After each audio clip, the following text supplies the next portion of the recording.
Hello বন্ধুরা, সবাই কেমন আছো? আশা করি ভালো আছো। আমি মোটামুটি আছি। কয়েকদিন যাবৎ সবার পরিবারে সঠিক সময়ে যেতে পারছি না, এর জন্য ক্ষমা পাচ্ছি। দুজনে মিলে সকাল সকাল বেরিয়ে পড়েছি, কারণ 5 সেপ্টেম্বর আমার ছোট নাতনির অন্নপ্রাশন। এই জন্য খুবই ব্যস্ত। আমাদের জীবনের উদ্দেশ্য এবং কর্মগুলো হওয়া উচিত ঠিক রেল লাইনের মতো।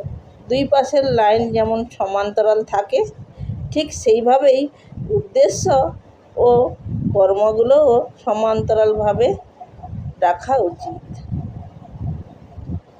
এবং দুটি বিষয় সমান ধাঁচে চললেই সফলতা আসবে। এটা আমার মতামত। তোমাদের কী মত কমেন্ট বক্সে জানাতে ভুলো না।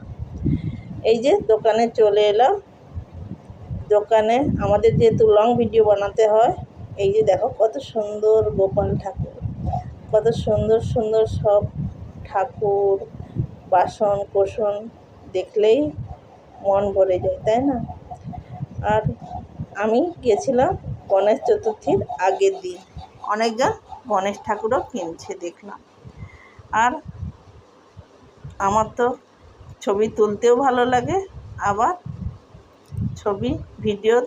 ছবি তুলতে খুবই ভালোবাসি। আর আমাদের যেহেতু লাগে কন্টেন্ট বানাতে। আর আমার ভিডিও কেমন লাগলো, ভালো লাগলে লাইক কমেন্ট শেয়ার করতে ভুলো না যেন। সবসময় পাশে থেকো।